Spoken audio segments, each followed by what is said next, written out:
जंग उहद में शैतान ने अजान दी और मुसलमान परेशान हो गए। उहद के मैदान में सूरज धीरे धीरे ऊपर उठ रहा था। फिजा में सन्नाटा था, लेकिन दिलों में तूफान। मदीना से आए मुसलमान जंग के लिए तैयार थे। उन्होंने उहद के दामन में डेरा डाला था। रसूलुल्लाह ने सफेम बना दी और 50 तीरंदाजों को पहाड़ी पर तैनात किया। हुक्म साफ था, किसी भी हाल में अपनी जगह मत छोड़ना, चाहे हम जीते या हारे। मुसलमानों के दिलों में अभी भी बदर की जीत की ताजगी थी। दुश्मन का लश्कर बड़ा था, लेकिन ईमान ही उनका असली हथियार था। फिर जंग शुरू हुई। तलवारें चमकी, नेज़े भिड़े और ईमान की पुकार से कुरैश की सफ़ें हिल गई। मुसलमान एक एक करके दुश्मन पर भारी पड़ रहे थे। कुछ ही देर में कुरैश बिखर गए और भागने लगे। पहाड़ी पर बैठे तीरंदाजों ने जब दुश्मन को भागते देखा तो बोले, जीत हो गई, अब हमें माल गनीमत इकट्ठा करना चाहिए। लेकिन उनके अमीर हजरत अब्दुल्लाह बिन जुबैर ने रोका। नबी का हुक्म है कि अपनी जगह मत छोड़ना। मगर दुनिया की चमक जीत गई।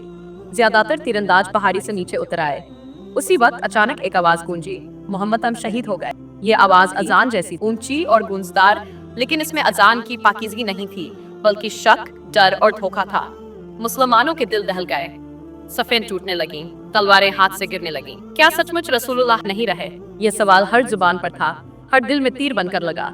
कुछ सहाबी रोते हुए पीछे हट गए, कुछ दुश्मन की तरफ बदला लेने दौड़े और कुछ सजदे में गिर गए। असल में ये शैतान था जो इंसानी रूप में दुश्मन की सफों में मौजूद था।